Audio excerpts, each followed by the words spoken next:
प्रभात रंजन जी। राधे राधे। महाराज जी दंडवत प्रणाम। महाराज जी, आपके सत्संग से जीवन में बहुत बदलाव आए हैं। महाराज जी, क्या पूर्व जन्म के कर्मों के कारण ही हर व्यक्ति का भाग्य अलग अलग होता है? यदि हाँ, तो भूतकाल के पापों से कैसे छुटकारा पाएं? मार्गदर्शन करें। वर्तमान में भजन कीजिए, वर्तमान को सुधार लीजिए, भूत और भविष्य दोनों मंगल में हो जाएंगे। अगर वर्तमान बिगड़ गया तो भूत बन के लगेगा ही। भूत तो भूत बन के लगे, भूत जिसके ऊपर लगता है चैन से रहने देता है क्या? तो भूत का कर्म भूत जैसा ही है। जो शुभ और अशुभ कर्म है वो दोनों दुख देते रहते हैं। आप न आवे ताहि पे ताहि तहां ले जाए। जहां जिस तरह का कष्ट विधान लिखा है वो वहीं वैसे दंड भोगता रहता है। तो हमारा मनुष्य शरीर कोई पशु शरीर थोड़ी कि हम केवल उसी भूत के विधान से जिए। हम वर्तमान में नया भाग्य रचेंगे, हम वर्तमान में परम मंगल विधान रचेंगे। ये छूट है मनुष्य जन्म में और किसी में नहीं। 83,99,999 योनियों में ये छूट नहीं, ये केवल एक मनुष्य है। इसीलिए शास्त्रों में कहा गया है, दुर्लभो मानुषो देहो, बड़ा दुर्लभ, बड़े भाग मानुष तन पावा। इसकी बड़ी महिमा है। इसी बात की महिमा है कि हम ऐसे सत आचरण करें, ऐसा भजन करें कि हमारा पूर्व का सारा पाप नष्ट हो जाए, आगे हम सुख में जीवन व्यतीत करें। पर वो मंगल धर्म आचरण से, भजन से होगा। मनमानी आचरण से, पापाचरण से और गंदा हो जाएगा, फिर भोग भोगने पड़ते हैं। परहित की भावना, नाम जप का अभ्यास, पवित्र आहार विहार विचार, सब ठीक हो जाएगा। अगर पूर्व के कर्म नष्ट ना होते तो भगवत प्राप्ति किसी को होती ही नहीं, क्योंकि पूर्व के कर्मों में थोड़ी लिखा हुआ कि इसको भगवत प्राप्ति होगी। वो तो वर्तमान के भजन से भगवत प्राप्ति होती है। भगवत प्राप्ति वर्तमान के भजन से होती है। तो हमारे भाग्य में तो नहीं लिखा कि हम वृंदावन वास करें, भगवत प्राप्ति करें, लेकिन गुरु कृपा हुई, संत कृपा हुई और ये पता चला कि जीवन का लाभ भगवत प्राप्ति है, तो सत्संग मिलने लगा और उससे हमारी भजन में रुचि हुई। भजन ने हमारे भाग्य का परिवर्तन शुरू कर दिया। ये पूर्व कर्म शरीर को दंड देंगे, शरीर को रोग ग्रसित करेंगे, निंदा होगी, अपमान, ये सब होगा। लेकिन वर्तमान का भजन ऐसा ज्ञान प्रदान कर दिया कि निंदा का प्रभाव नहीं, कष्ट का प्रभाव नहीं, आनंदमय ये जीवन, और शरीर छूटने के बाद प्रभु की प्राप्ति, मंगल हो गया। अगर भजन ना करे तो फिर और किसी कर्म में सामर्थ्य नहीं है कि कर्म, जैसे गंदे हाथ को नाली के जल से, नाली के पानी से धोए तो साफ थोड़ी माना जाएगा। ऐसे ही वासनात्मक कर्म, और उससे हम पुराने कर्मों को नष्ट नहीं कर पाएंगे। भागवतिक कर्म में जैसे निर्मल गंगा जल से धोए तो परम पवित्र हो गए, ऐसे भागवतिक ऐसे कर्म हो भागवत धर्म के, कि वो कर्मों का नाश करके हमारा भविष्य मंगलमय हो जाए। क्योंकि भगवान मंगलमय है, मंगल भवन है ना। तो अमंगलहारी जितने पीछे थे सब अमंगल नष्ट कर देंगे वो, आगे सब मंगल ही मंगल हो जाएगा। तो भाव को भाव अनख आलसहु, नाम जपत मंगल दिस। नाम जप करो भगवान का, बुजुर्गों की सेवा करो, असहाय की सहायता करो, बड़ी जल्दी पूर्व अशुभ नष्ट हो जाएंगे। दूसरों को सुख देने की भावना ये बहुत काम लग। परहित सरिस धर्म नहीं भाई, और पर पीड़ा सम नहीं अगम। जो दूसरों को दुख दे करके सुखी होना चाहते हैं बहुत भूल कर रहे हैं, कभी सुखी नहीं हो पाएंगे। जो खुद दुख सहकर दूसरों को सुख देना चाहते हैं आगे उनको कभी दुख नहीं मिलेगा, कोई भी दुख उन्हें परास्त नहीं कर पाएगा। इसलिए नाम जप करो, अच्छे आचरण करो। साहिल गुप्ता जी। श्री महाराज जी, आपके चरणों में कोटि कोटि प्रणाम। महाराज जी, गुरु प्रदत्त मंत्र का जाप करते समय मन की स्थिति और चिंतन कैसा होना चाहिए? मंत्र में होना चाहिए, मंत्र के आराध्य देव में होना चाहिए। जैसे मंत्र तो बताया नहीं जाता, जैसे हम राधा जप रहे हैं तो हमारे मानस पटल पर भी लिखा हुआ है राधा, अंदर भी चल रहा है राधा, श्रवणेंद्र में भी सुनाई दे रहा है राधा, तो हम राधा मय हो रहे हैं। वही सुनाई दे रहा, वही दिखाई दे रहा, उसी के चिंतन में। पर ये ऐसी स्थिति अभ्यास से आएगी, 2-4 दिन में थोड़ी आ जाएगी। तो क्या करना है कि हम नाम जप प्रधानता जीव से करें। यज्जिभ्याग्गे वर्तते नाम तुभ्यम। राधा राधा। मन गलत सोचेगा, मन गलत चिंतन करवाएगा, भागेगा, उसकी तुम्हें कोई परेशानी नहीं। नाम जीव में चल रहा है, अब ये सब संभाल लेगा। ऐसे मंत्राकार वृत्ति होना। और फिर इसके आगे जिसका मंत्र है वो अधिष्ठात्र इष्ट देव सामने उसके दिखाई दे रहा, मंत्र चल रहा है। फिर इसके आगे उसी की लीला में प्रवेश, जीते जी शरीर में रहते हुए भी शरीर भाव का त्याग करके भाव दे से हर समय प्रभु की लीला में प्रवेश पा। तो ये स्थितियां, भूमिकाएं हैं आगे बढ़ने की। अभी तो नाम जप करो, मंत्र जप में जहां तक हो सके अक्षर ध्यान में रहो कि जो हम जप रहे हैं वो हम बार बार लिख रहे हैं।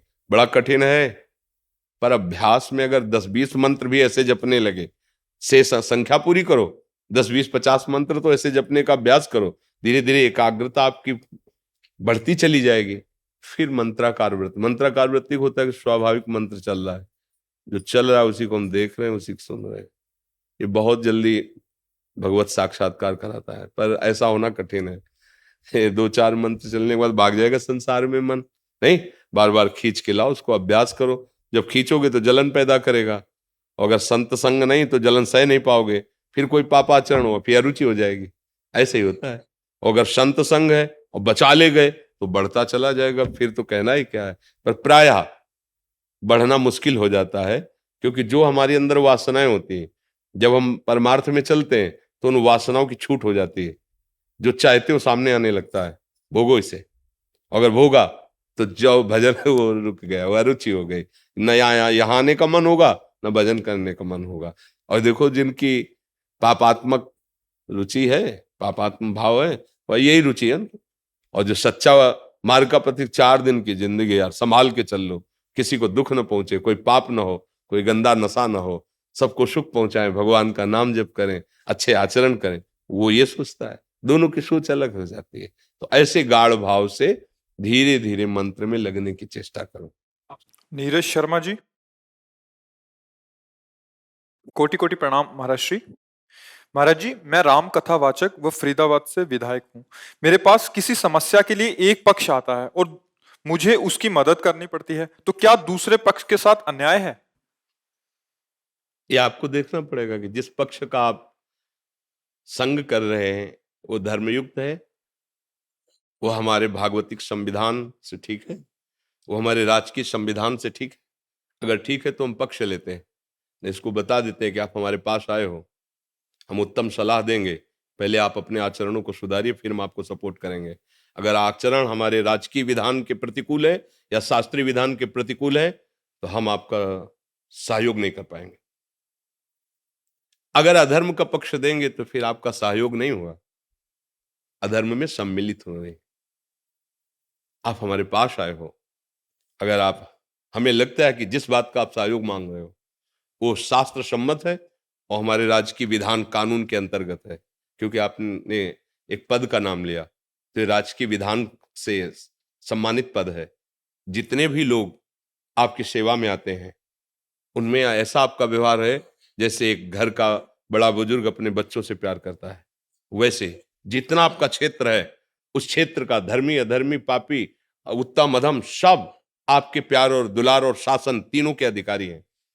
अगर वो अधर्म युक्त आचरण करता है तो जैसे अपना बच्चा गलत करता है तो 2-4 थप्पड़ लगाते हैं, ऐसे ही भाव से हम उस पर शासन करेंगे। स्वार्थ, किसी भी तरह का प्रलोभन, किसी भी तरह का सांसारिक संबंध दबाव, ये अगर है तो फिर वो ठीक निर्णय नहीं कर पाएगा। ठीक निर्णय तभी कर सकता है जब कानून और भागवतिक विधान दोनों का परिचय प्राप्त हो और सामने वाला जो सहयोग मांगने आया है वो अधर्म से हटकर धर्म में चलने वाला है, फिर चाहे हमारे प्राण चले जाएं उसका सहयोग करेंगे और आगे उसको बढ़ाएंगे। और यदि अधर्म युक्त है तो वो या तो गलती स्वीकार करे और दंड भोगे, और अगर ऐसा लगता है कि एक बार क्षमा करने से यह अधर्माचरण छोड़ देगा और वास्तविक छोड़ देगा, इसका अधर्माचरण करने का स्वभाव नहीं, लेकिन भूल हो गई, तो सहयोग करना चाहिए। उसमें बहुत विचार करना होगा, नहीं तो कर्ता प्रेरक अनुमोदन तीनों को बराबर भाग मिलता है, चाहे वो शुभ का हो या अशुभ का हो। जैसे कभी वृंदावन जाइए आप, एक बार बिहारी जी के दर्शन कीजिए, सत्संग सुनिए, देखो प्रयास करेंगे। दूसरा प्रयास नहीं, बड़े भाग्य की बात सुनो, अगर तुम्हारे पास पैसा नहीं तो हम व्यवस्था कर देते हैं, एक दिन का काम हम देख लेंगे, तुम जाओ तो वृंदावन। और वो वृंदावन आया तो वो आया, परिक्रमा किया, दर्शन किया, सत्संग सुना, उसको जो लाभ मिलेगा वो प्रेरणा देने वाले, अनुमोदन करने वाले को बराबर मिलेगा। इसीलिए शास्त्रीय विधान है, अगर आप अधर्म का साथ देते हैं तो आपके ऊपर अधर्म का ही दंड मिलेगा आपको, कोई भी हो, कोई भी हो। और अगर आप धर्म का साथ देते हैं तो धर्मो रक्षति रक्षिता, धर्म आपकी रक्षा कर लेगा। अगर कोई आपके प्रतिकूल होना चाहेगा तो आपको परास्त नहीं कर पाएगा। शास्त्रीय विधान, अध्यात्म सलाह ऐसी है। आपको कोई संशय बोलने जी, के लिए? संशय क्या होता है कि दूसरा पक्ष तो कभी कभी नहीं आ पाता, और जो व्यक्ति आता है वो बार बार एक ही प्रेशर देता है कि भाई साहब हम आपके साथ थे, आज आप हमसे अच्छे बुरे की परिभाषा की बात आपको कर रहे बार हैं। बार साथ देना कि मैं भारत का हूं, भारत का हमारा एक कानून है, मैं भगवान का हूं, भगवान हमारे साथ है, हम कभी वो नहीं कर सकते जो भगवान और कानून के विधान के विपरीत हो। तुम साथ देना अन्यथा मत देना। ये जीवन कितने दिन का है, अंततो गत्वा विधान में भी आप भी चल रहे हो। अगर राजकीय विधान बिगड़ गया तो आपको भी दंड मिलेगा, और अगर भागवतिक विधान में बिगड़ गया तो ये शरीर और ये साम्राज्य सब छूट जाएगा, एक ना एक दिन छूटेगा ना, तो उसका परिणाम क्या होगा? तो हमारे साथ भगवान है, हमारे साथ कानून का विधान है, इन दोनों को तुम हमारा साथ दो या ना दो। अगर तुम अधर्म से चलते हो हमारा साथ मत देना, हम प्रभु के भरोसे हैं, देख लेंगे। वो आदमी अगर थोड़ी भी मनुष्यता है तो समझेगा कि तुम चीज क्या हो। और अगर तुम किसी पहला एक एक शब्द आप अगर श्रवण करोगे तो प्रश्न नहीं रह जाएगा। किसी प्रलोभन में या किसी संबंध के दबाव में जो निर्णय किया जाता है वो धर्म में नहीं होता। धर्म किसी दबाव में निर्णय नहीं होता। बस हमारे जो अध्यात्म का निर्णय है वो ये है। इसीलिए प्राय आप लोगों से चूक हो जाती है। अगर ये अधर्मी आदमी है, इसको हमने साथ नहीं दिया तो हमारे ऊपर क्षति कर सकता है, हमारे परिवार के ऊपर क्षति कर सकता है, हमारे पद में भी बाधा आ सकती है। तो ये पद कितने दिन रहेगा? ये पद कितने दिन रहेगा? ये शरीर कितने, ये अविनाशी है क्या? वो पद अविनाशी है क्या? अगर सही से चलोगे तो इस पद का प्रयोग करते हुए अविनाशी परब्रह्म परमात्मा को प्रसन्न कर लोगे। क्योंकि चाहे 10 लोगों की सेवा हो, चाहे 1000 लोगों की सेवा हो तो प्रभु की ही रही ना। प्रभु को आप अपने साथ नहीं देख पाएंगे। आप एक शब्द और भी बोले कि आप भगवान की महिमा का वर्णन करते हैं, तो क्या आप ये नहीं अनुभव कर पा रहे हैं कि भगवान आपके साथ हैं? क्या आप जानते हैं इनसे आप जीते हो? आप, भगवान ने आपको पद दिया है, इसलिए सबकी मति फेर कर आपको जिताएंगे। वो ईश्वर है, सबके ऊपर शासन है। आप धर्म में चलते हो ना, वो जा रहा है डालने दूसरी जगह, लेकिन रास्ते में उसका दिमाग बदल जाए। ईमानदार और सच्चा आदमी तो यही है यार। हम गलत थे इसलिए साथ नहीं दिया, लेकिन सच्चा आदमी यदि हमारे प्रदेश में ऐसा रहेगा ना कि अगर ये रहा, वो जाके तुम्हारे में डालेगा। है विरोधी वृत्ति लेकिन वो डालेगा, क्योंकि धर्म जबरदस्ती उसको अनुकूल बना लेता है। इसलिए हमारी तो जो यही भावना रहेगी। हम इस विषय में कभी सलाह नहीं दे सकते, वो बात नहीं बनेगी, वो ठीक नहीं। वो आपके परिवार के लिए भी हानिकारक होगा और परमार्थ के लिए भी हानिकारक होगा, पक्की बात है जी। बसंत में गुरुजी करता तो मैं यही था, डर के करता था। आज के बाद ये निर्णय और स्ट्रांग हो जाएगा। जी बिल्कुल। और अगर निर्णय स्ट्रांग है तो हमारी एक बात याद रखना, वो अनंत सामर्थ्यशाली भगवान तुम्हारे साथ, इस बात का अनुभव भी करो। वो है, देखते हैं कौन क्या बिगाड़ लेता है। वो है, सब जगह है, तो जहां मैं हूं वहां भी है। सबका है तो मेरा भी है, सब में है तो मेरे में भी है। सर्व सामर्थ्यशाली है तो फिर क्या डरना है? सर्वत्र सर्वत्र सर्वज्ञ सर्वशक्तिमान जिसका आश्रय लिया, ऐसे थोड़ी, ऐसे कोई कोई डायलॉग थोड़ी है। केवल जिंदगी है, जिंदगी। मृत्यु क्या चीज होती है देखा है, और कृपा क्या चीज होती है ये देखा है, और दोनों के बीच का युद्ध क्या होता है वो भी देख रहे हैं। इसलिए सत्य में चलो यार, चाहे 2 दिन जियो क्या मतलब, 1000 दिन जी के क्या करेंगे? पापाचरण करते हुए 1000 दिन जिए तो क्या फायदा? एक श्वासो राधा बोलो, सत्य में चले जाओ तो पहुंच जाओगे धाम, पहुंच जाओगे प्रभु के धाम। देखो, त्रिभुवन का सबसे बड़ा जो देवलोक तक पद माना गया है, उसके ऊपर भी प्रजापति हैं और फिर परमेष्ठी पद है, देवराज इंद्र पद। महाराज नहुष ने यज्ञ और पुण्य प्रताप से योग्यता प्राप्त की थी, देवराजेंद्र पद की, देवराजेंद्र पद। अवसर आया, देवताओं ने प्रार्थना की, तो उनका प्रभु मेरी सामर्थ्य नहीं है कि मैं अग्निदेव को आज्ञा करूं, वायुदेव को आज्ञा करूं। प्रभु मैं डरता हूं इस बात से। बोले नहीं, मैं सब देवता मिलकर तुम्हें आशीर्वाद देते हैं, जो तुम्हारे सामने होगा उसकी आदि शक्ति तुम में आ जाएगी, और तुम्हारा पुण्य तो है तो तुम सब पे शासन कर सकते हो। पहले ऐसे हुए, अब जब देवराज इंद्र पद पे बैठे तो भूल गए वो वाली बात। नहीं, एक जन साधारण आदमी के दरवाजे पे भी जान के नहीं कहा जाता भैया मैं आपका ही सेवक हूं। और जब गद्दी पे बैठे तब उन्होंने ब्रह्म ऋषियों से कहा पालकी में लगो। त्रिभुवनपति है ना पाल, तो ब्रह्म ऋषियों ने कहा आज तक कोई ऐसे इंद्र ने अभद्रता नहीं की कि संत महात्माओं को पालकी में जोते। और देवराज इंद्र के महल में उनकी जो अर्धांगिनी थी, पत्नी थी, जगत पूज्या है, उनके साथ कुदृष्टि का भाव आ गया। जानते हो क्या बने? सीधे पोस्ट हुआ उनका, देवराज इंद्र से अजगर की योनि। ग्रंथ में पढ़ लो, देवराज इंद्र से अजगर की योनि। भूखे, केवल वायु का आहार, बड़ी मुश्किल से कभी नियत समय रखा गया था, उस पहर में कोई जीव फंस जाए तो भले वो खा लें, नहीं तो भूखे। देवराज इंद्र पद, और कितना निकृष्ट स्वरूप। भैया हम लोगों के तो बहुत छोटे छोटे पद हैं, अगर हमसे बिगड़ गए, देवराज इंद्र पद और सीधे वहां आपका पोस्ट हुआ अजगर योनि में। इसलिए बहुत सावधान, ये पद नहीं रहेगा, ये शरीर नहीं रहेगा, लेकिन धर्म रहेगा, सत्य रहेगा, भगवान का नाम रहेगा।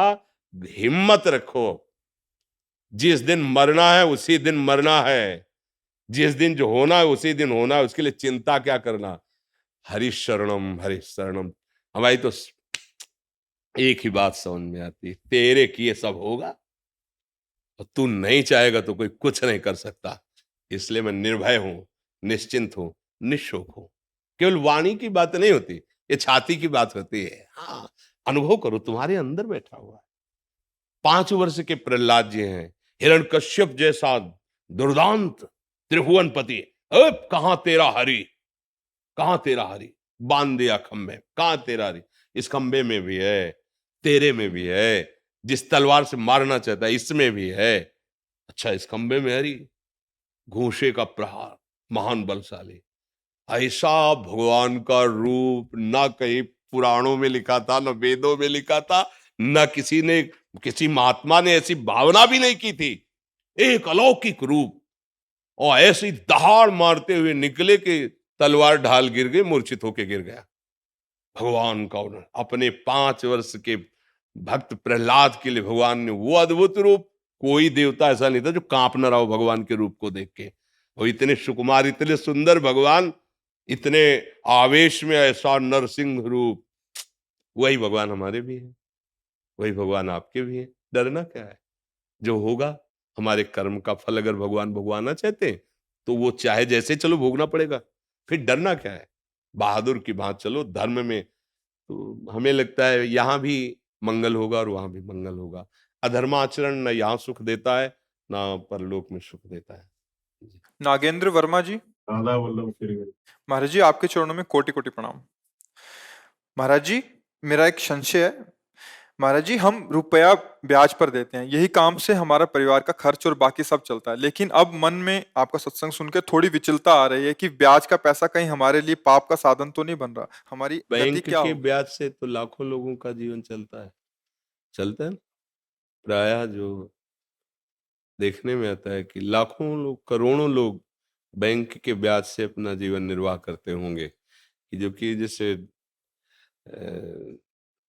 धन आदि एकत्रित करके फिर वृंदावन भी वास कर रहे हैं लोग, तो प्रायः बैंक के ब्याज से ही तो चल रहा है। तो ये जो ब्याज की निंदा की गई है, वो पूर्व में जैसे जमींदार लोग होते थे ना, 500 रुपए दिए, 500 का वो ब्याज वापस किया, वो ब्याज के ब्याज ऐसे चढ़ा देते थे कि कितनी बार 500 दे ले पर वो मुक्त नहीं होगा। तो इस तरह के जो गलत व्यवहार जनित ब्याज का भाव रख करके शोषण किया जाता था, उसके लिए है। जैसे बैंक से भी आप कर्जा लो तो वहां भी तो आपको उसमें प्रतिशत में होता है ना कि इतने प्रतिशत, हाँ लोन जैसे, या आप बैंक में धन दो तो इतने प्रतिशत आपको ब्याज मिलेगा, ऐसा होता है ना। अगर इस तरह का है, आपका शोषण का भाव नहीं है जो सरकारी विधान से चलता है, तो मुझे लगता है कि चाहे बैंक से ले चाहे आपसे ले। बट ऐसा नहीं है ऐसा नहीं है, लेकिन कई लोग ऐसा करते हैं, उनको देखकर मेरे मन में ऐसा भाव आ गया कि कहीं मैं ना पाप में जैसे। नहीं, हमारा जो उद्देश्य था कहने का, वो हमने गांव में देखा है कि ज्यादा बड़ी रकम तो किसान गरीब आदमी ले ही नहीं सकता। 2000 4000, अभी की बात नहीं, पहले की कह रहा हूँ, 2000 4000, तो उस समय जैसे था कि वो 100 रुपए में 10 रुपए ब्याज लगाते, क्योंकि महीने में 100 रुपए में 10 रुपए। और वो किसान आदमी, वो तो फसल आएगी, अगर फसल नष्ट हो गई तो अब कहाँ से बड़ा, मतलब ये तो आप लोग शायद उस कष्ट को नहीं जानते होंगे, जो गरीब हैं किसान हैं और उन्हीं से उनका उदर पोषण होता है।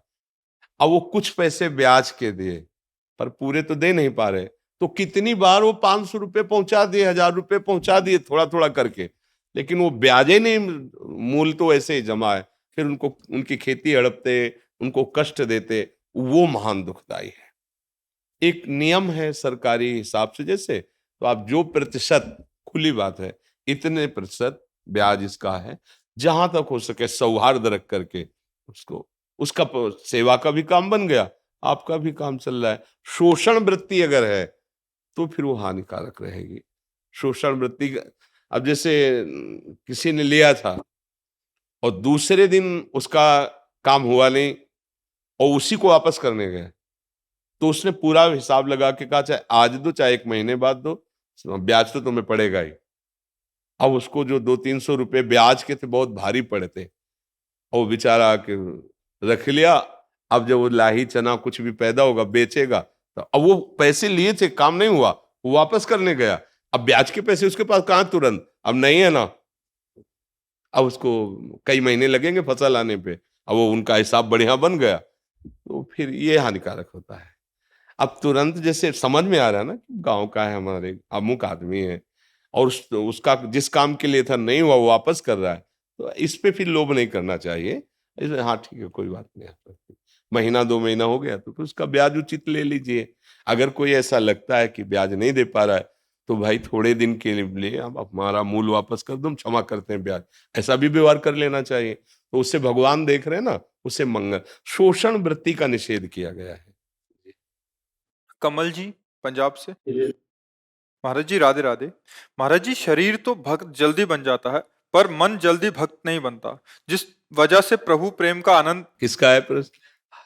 हाँ, शरीर तो शरीर भगत, अरे गाड़ी भगत, गाड़ी में लिख दे, नाम लिख दे, तो गाड़ी नाम थोड़ी जप रही है, ये तो गाड़ी है।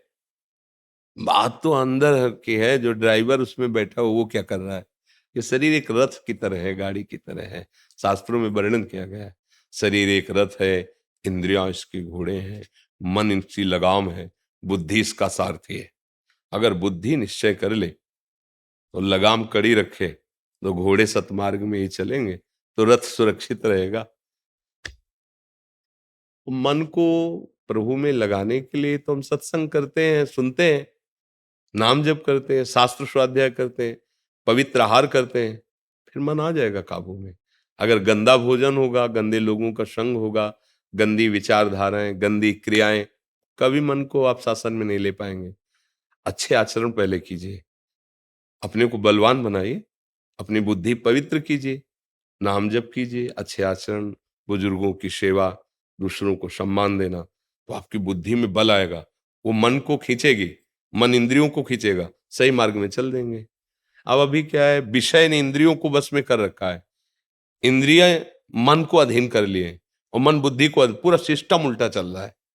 जो भोग सामने आया, इंद्रियां लालायित हो गई, मन दस्तखत कर दिया, बुद्धि उसी में लग गई, फेल हो गए हम। और है उल्टा मार्ग इसका कि बुद्धि के शासन में मन, और मन के शासन में इंद्रियां, और इंद्रियां निर्विषय, तब जाकर के, और विषय देखते ही इंद्रियां फिसल गई, मन को इंद्रियां अधीन किए हुए हैं और मन बुद्धि को अधीन किए हुए हैं, और जीवात्मा इन्हीं से सुख के प्रलोभन में फंस गया। कभी कोई फंसता है तो सुख के प्रलोभन में।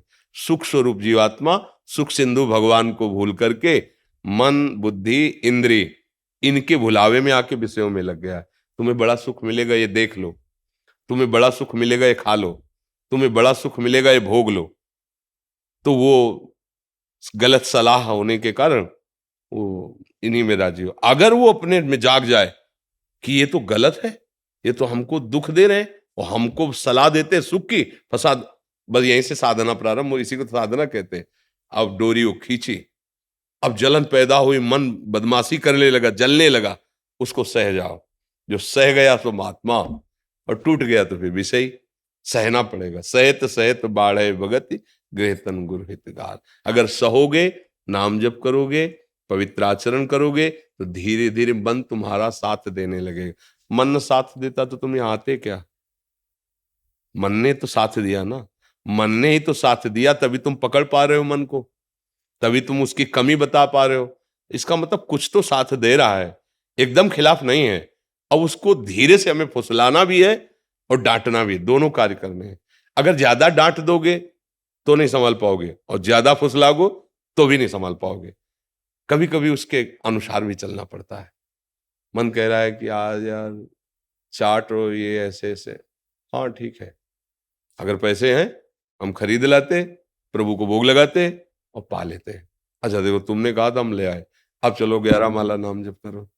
तो उससे भी फुसला के अपने, अब एकदम विरोध कर दोगे तो नहीं रोक सकते, ये प्रचंड है नहीं? अपने में आ जाए तो ये इतना डिप्रेशन में कर दे कि भयभीत हो जाओ आप। तो इसको फुसला के लगाना है, थोड़ा प्रलोभन, थोड़ी डांट भी। गंदे आचरणों की तरफ नहीं, शास्त्र सम्मत धर्मयुक्त है, दस्तखत कर दो, हाँ ठीक, ये खा लेते हैं, पी लेते हैं, भोग लेते हैं, क्योंकि धर्मयुक्त भी विषय तो है। तो धर्मयुक्त विषय भोगने में उसका सहयोग करो, और अधर्म आचरण के लिए उसको डांट लगाओ, और नाम जप करो तो धीरे धीरे कंट्रोल हो जाए। धीरे धीरे अभ्यास और वैराग्य से, अधर्माचरण का जो त्याग है वो वैराग्य है, और नाम जप आदि धर्माचरण या अभ्यास और वैराग्य से मन को हम अपने शासन में ले सकते हैं, पर बहुत काल तक अभ्यास करने पर, यानी 4 दिन अभ्यास करें जी। मनोज कुमार त्रिपाठी जी। राधे राधे श्री हरिवंश। सदगुरुदेव भगवान, सादर चरण वंदन। भगवान, मैं कोरोना काल से आपका सत्संग सुन रहा हूँ। आपके सद्वचनों से मेरा जीवन परिवर्तन हो गया है। इस अनमोल मानव जीवन का हर एक पल कितना अनमूल्य है, इस जीवन का मूल्य उद्देश्य क्या है, ये ज्ञात हुआ है। मैं आपके अनमोल वचनों को अपने हित मित्रों, रिश्तेदारों को भी भेजता हूँ। सबके जीवन में परिवर्तन हो रहा है। मैंने एवं हम सभी ने कबीरदास जी, रैदास जी, रामकृष्ण परमहंस जी, मीराबाई आदि दिव्य विभूतियों के विषय में केवल सुना था, लेकिन प्रभु की असीम कृपा से आप जैसे दिव्य संतों का दर्शन एवं आपके अनमोल वचनों को सुनने का सौभाग्य प्राप्त हो रहा है। आपके वचनों से देश के युवाओं में काफी परिवर्तन हो रहा है। हम सभी आपका ऋण कैसे चुकाएंगे? हर नहीं, पल आपके वचन। हम तो आप लोगों के ऋणी हैं कि आप लोग बात मान रहे हैं। इस कलिकाल के भयावह प्रचंड तांडव हो रहा है जो अधर्म युग, उसमें आप लोग किसी संत की बात सुन रहे हैं, कोई परमार्थ की बात सुन रहे हैं। आप बुरे आचरणों को त्याग कर अच्छे आचरणों में चल रहे हो, तो आप हम पर एहसान कर रहे हो। आप हमारे धन्यवाद के पात्र हो, और भगवान आपको ऐसी बुद्धि दे जिससे आप परम सुख को प्राप्त हो। स्वस्थ रहें, सुखी रहें इस जीवन में भी, और जब शरीर छूटे तो भगवान की भी कृपा का अनुभव हो। हमारा उद्देश्य यही है, और ये उद्देश्य संतों की जूठन से और भगवान की कृपा से मिला है। जिन संतों का आपने नाम उच्चारण किया, उन्हीं के नाम उच्चारण से, उन्हीं के चिंतन से, उन्हीं के प्रताप से, वाणी उन्हीं की जूठन है, उसी से बोल करके आप लोगों के मंगल की भावना करते हैं। हमारे में कोई सामर्थ्य नहीं है। अगर आप स्वीकार न करें तो हम कुछ नहीं कर सकते। आप स्वीकार कर रहे हैं, आपका परिवर्तन हो रहा है, या हमारी बात को स्वीकार करने के कारण अहोभाग्य है। आपका धन्य भाग्य है कि आप हमारी बात मान रहे हैं, बस इतना है। आपका पूरा सहयोग है उसमें, हमारी कोई बात नहीं। अगर आप ना सुने, आप ना स्वीकार करें, तो हम बोलते रहे, क्या काम में आएगा? आप स्वीकार करें, आपका परिवर्तन हो रहा है, तो इससे हमें भी लग रहा है कि जैसे भी है हमारा जीवन सार्थक है। 10 को सुख मिले, यही हमारे जीवन का उद्देश्य। 10 सुधर जाएं, 10 भगवत मार्ग में चलने लगे, 10 दुराचार छोड़ दें, तो कम से कम मनुष्य जन्म धारण करना हमारा सारा, हमारा जो होना सो तो होना है। लेकिन इस संसार में जन्मे, इस संसार का अन्न खाया, इस संसार के वस्त्र पहने, इस संसार के समाज में रहे, तो समाज का मंगल हो, समाज सुखी हो, समाज आनंदित हो। ये तभी हो सकता है जब आप हमारी बात माने। आप बात मान रहे हैं, इसलिए हम प्रणाम करते हैं। आप धन्यवाद के पात्र हैं बात मानने के कारण। तो भगवान की कृपा निश्चित है, तभी आप बात मान रहे हैं। इसलिए धन्यवाद के पात्र इधर नहीं, आप लोग हैं जो आप बात मान रहे हैं। नहीं, यह कलयुग चल रहा है, कौन बाबा जी की बात सुने, कौन बाबा जी की बात माने। ऐसा उसका माया का आकर्षण है, ऐसे गलत आचरणों में मन लगा हुआ है, ये सब बकवास समझते हैं। शास्त्र और शास्त्र समस्त वाणी को आज के आधुनिक यंत्रों में विचरण करने वाले मन बुद्धि वाले इसे सब ऐसा समझते हैं, सब काल्पनिक है। आप मान रहे हैं, आपका परिवर्तन हो रहा है, ये भगवान की कृपा है और आपके अहोभाग्य हैं, धन्य भाग हैं। क्योंकि बिना भगवान की कृपा के ना तो शब्द सुनने को मिल सकते हैं और ना उनको आचरण में उतारने की भावना आ सकती है। अतिशय कृपा राम की हुई, पांव दे या मार्ग सोई। इस मार्ग में कदम वही बढ़ाता है जो भगवान का कृपा पात्र है। आप सबके ऊपर भगवान की कृपा है जी। कुशाग्र मिश्रा जी, कानपुर से। श्री हरिवंश। महाराज जी, आपके चरणों में प्रणाम। गुरुदेव, अब लो नसानी अब ना सही हो, ये संकल्प बार बार लेने पर भी अब ऐसी स्थिति है कि ये बार बार भावना लिए नहीं जाता है तो एक बार लिया जाता है, पर ये तभी माना जाता है कि आप ले लिए। पूरे पद में एक बहुत खास बात गोस्वामी जी ने कही, पायो नाम चारु चिंतामणि उर करते न खसई हो अब लो नशानी अब ना नसई हो। राम कृपा भव निशा सिरानी जागे पुनि न दसई हो अब लो नशानी अब न। हे प्रभु, बहुत हो गया, आपसे बिछुड़ कर, आपसे भूल कर, मनमानी आचरण करके बहुत भटकता रहा। अब नहीं, अब नहीं कब हो सकता है? जब भगवत कृपा का अनुभव करते हुए नाम निरंतर जप करें। हमारी प्रार्थना, हमारे हृदय की बात, यदि नाम नहीं है तो चाहे जितनी बार कसम खाओ, ये बहुत बलवान मन और इंद्रियां हैं, ये विषयों के सानिध्य में इतना मन व्याकुल कर देगा कि आप सब ज्ञान विज्ञान भूल जाएंगे और उसमें आसक्त हो जाएंगे। बचा सकता है तो भगवान का नाम। पायो नाम चारु चिंतामणि। आहा, इतना सुंदर चिंतामणि है कि चिंतित करते ही अपार सामर्थ्य प्रदान करता है। काम क्रोध की क्या बात है, भगवान को भी अधीन करा दे, ऐसा नाम है। नामी को भी अधीन करा दे, बस ये बात समझ में आ जाए। गोस्वामी जी बहुत बार पदों में अपने हृदय की बात कहें, राम राम राम जी जो लो तू न जपी है, तो लो तू कहूं जाए तिहूं ताप तपी है। सुरसरि तीर बिन नीर दुख पाई है, सुर तरु तरे तो ही दारिद सताई है। चाहे जहां भाग चल के जाओ, यदि नाम जप नहीं हो रहा, गोस्वामी छूटिबे के जतन विशेष बांधे जाएगो, होए है विष भोजन जो सुधा सान खाएगो। जागत बागत सपने उन सुख सोए, जुग जुग जन्म जन्म जग रोए। कुछ भी कर लो, क्योंकि कर्तृत्वाभिमान ये विकारों को पुष्ट करता है और नाम जप दैन्यता पुष्ट करता है। नाम जप उसी का निरंतर हो सकता है जो तृणादपि सुनीचेन तरुरी सहिष्णुना अमानिना मान देन तो कीर्तनी यह सदा हरि। वो हरि के नाम का कीर्तन, हरि के नाम का स्मरण वही कर सकता है जो अभिमान रहित होकर के, सहनशील होकर दूसरों को सम्मान देता रहता है, दैन्य भाव से भगवान के आश्रित रहता है। नाम स्वयं भगवत स्वरूप है, वो कृपा करके स्फुरित होता रहता है। मनमानी आचरण करे तो नाम जब चलेगा ही नहीं जिह्वा पे। नाम कोई साधारण अक्षर नहीं है, साधारण शब्द नहीं है, वो परब्रह्म परमात्मा तत्व को भी अधीन करने वाला सामर्थ्य रखता है नाम। ये जिसकी भगवत कृपा में ही बुद्धि है वही समझ सकता है, नहीं तो ऐसे ये माया प्रपंच के प्रवाह में प्रवाहित हुआ जीव क्या जाने। तो इसलिए अभी आपके ऊपर भगवान की कृपा है, जो आप साधन मार्ग को समझना चाहते हैं, चलना चाहते हैं, तो बात पकड़ लीजिए।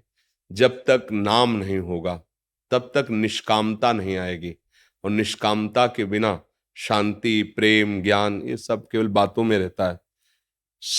जहां कामनाएं हैं वहां शांति नहीं है, वहां शुद्ध ज्ञान नहीं है, वहां भगवत प्रेम नहीं है। जहां काम तहां राम नहीं, जहां राम नहीं काम। अंधेरा और सूर्य एक साथ कैसे रह सकते हैं? ये ज्ञान अंधकार और भगवान का नाम, इसलिए निरंतर नाम जप करो, अज्ञान अंधकार का नाश उसी से होता है। सबसोहित निष्कामति श्री वृंदावन विश्राम कब होगा? जब श्री राधा वल्लभ लाल को हृदय ध्यान मुख नाम। बहुत बड़ा सिद्ध ये साध्य वस्तु है नाम। दो बातें इसमें खास जगह जगह हमने पाई। जपत हरि विवश तव नाम प्रतिपद विमल मनसितो ध्यानते निमिष नहीं टरिबो। दो बातें आई ना, मुख में नाम और हृदय में उनका ध्यान। इसमें आया ना, राधा वल्लभ लाल को हृदय ध्यान मुख नाम।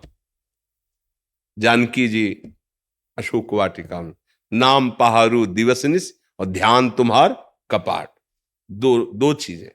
फिर कोई ये अवलो नशानी अवना नशयो ये दृढ़ हो जाएगा।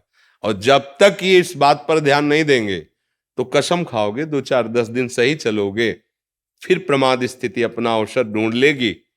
भगवत विस्मरण हुआ और विषय अपने में घसीट ले गया। इसलिए निरंतर नाम जपने के लिए महापुरुषों ने कहा है, इसीलिए कहा है, कह हनुमंत विपत्ति प्रभु सोई जब तो सुमिरन भजन। नाम चल रहा है, कोई घसीटेगा भी तो आपको परास्त नहीं कर पाएगा। और घसीट तभी सकता है जब तक अहंकार है। अहम रहित को माया शब्द नहीं। जो अहम रहित हो गया वहां माया है ही नहीं, और जहां अहम है उसी का नाम माया है।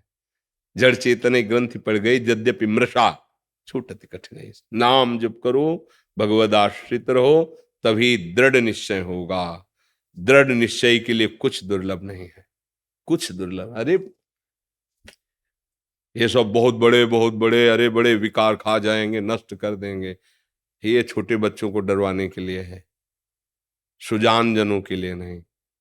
सुजान कौन है? जो भगवान का भजन करते हैं, प्रभु के नाम जप में है, वो सुजान, वास्तविक उनको ज्ञान हो गया है। देखो सनकादि हरिशरणम प्रतिपल, काल भी नहीं व्याप्ता, हर समय 5 वर्ष की अवस्था के भगवत कथा परायण। एक कथा कह रहे 3 श्रोता बन गए। निरंतर हरि स्मरण, ये देखो ज्ञान संपन्न ब्रह्मबोध संपन्न महापुरुष हैं, लेकिन उनकी दिनचर्या क्या है?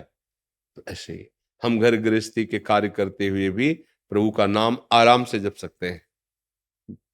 अभी क्या हम नाम जप सकते हैं इस समय, जैसे आपसे हम बोल रहे हैं, लेकिन 1 सेकंड के लिए भी विस्मरण नहीं। कैसे? तुम सबके चेहरों में हम नाम लिख रहे हैं, यह अभ्यास है। जिधर हम दृष्टि डालते हैं हम अपने नाम को देख रहे हैं। अब हम जपने की जो प्रक्रिया है वो तो नहीं हो रही कि राधा राधा, पर भूले भी नहीं है, हर नस नाड़ी और दिमाग में वही छाया हुआ है। जैसे अभी आपको कोई अत्यंत आवश्यक कार्य हो, फोन आ जाए और आपको पता बिल्कुल आपको जाना है, पर आप मर्यादा के अनुसार यहाँ बोल नहीं सकते, जा नहीं सकते। अब आपकी चित्तवृत्ति कैसी होगी?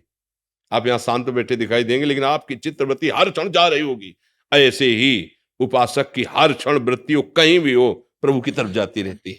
वो अखंड तैल धारावत चिंतन तभी अव्यावृत भजनात्, वो समझ में तभी आएगा जब हृदय पवित्र होगा। डरना नहीं, निराश नहीं होना, उदास नहीं होना, बस चले चलो, बढ़े चलो। अनुभूतियां ही तुम्हें संभाल लेंगी, तुम्हारी अनुभूतियां ही तुम्हें संभाल लेंगी। तुम्हें जब अनुभव होने लगेगा भगवान प्रतिपल मेरी रक्षा कर रहा है, भगवान प्रतिपल मुझे ज्ञान दे रहा है, भगवान प्रतिपल मुझे संभाल रहा है, फिर किसी के आशीर्वाद की जरूरत नहीं पड़ेगी। अनुभूति, किसी को पुकारने की जरूरत नहीं, अन्य को। यहां कोई सहयोग देने वाला नहीं। जिसे तुम सहयोगी मानते हो वही बाधक बन जाएगा। क्यों? क्योंकि चित्तवृत्ति में तो आएगा उसका चिंतन, भरोसा तो हमारा उसकी तरफ जाएगा। यही हमारी सबसे बड़ी बाधा है। एक भरोसा, एक बल, एक आस, विश्वास, बस गाड़ी पार। वही विविध रूपों में आके कर रहा है, बस उसी की तरफ हम देख रहे हैं। ना कोई अन्य नाम है, ना कोई रूप है, न अन्य कोई व्यक्ति है, न जड़ है, न चैतन्य है, एक ही परम सत्ता विराजमान है। कोई समझे या न समझे, सबसे हमारी समझ भली। बस अपनी अनुभूतियों को, परमार्थ में साधक अपनी अनुभूतियों का सहारा लेके चलता है। भगवत कृपावल और अपनी अनुभूतियां, उसे किसी के सहयोग की जरूरत नहीं होती।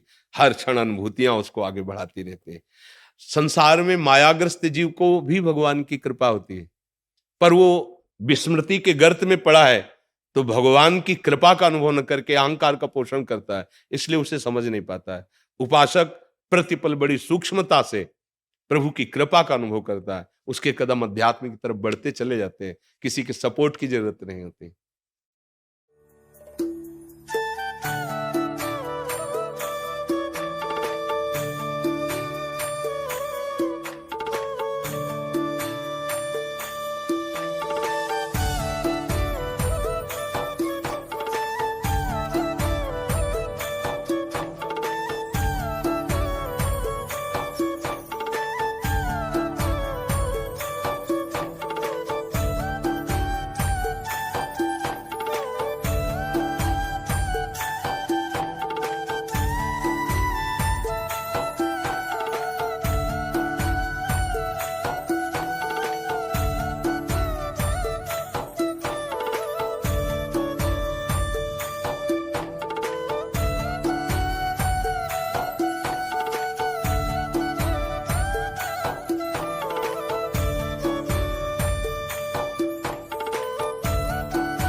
एक माला उनको पहुंचा दे, एक माला दे आ।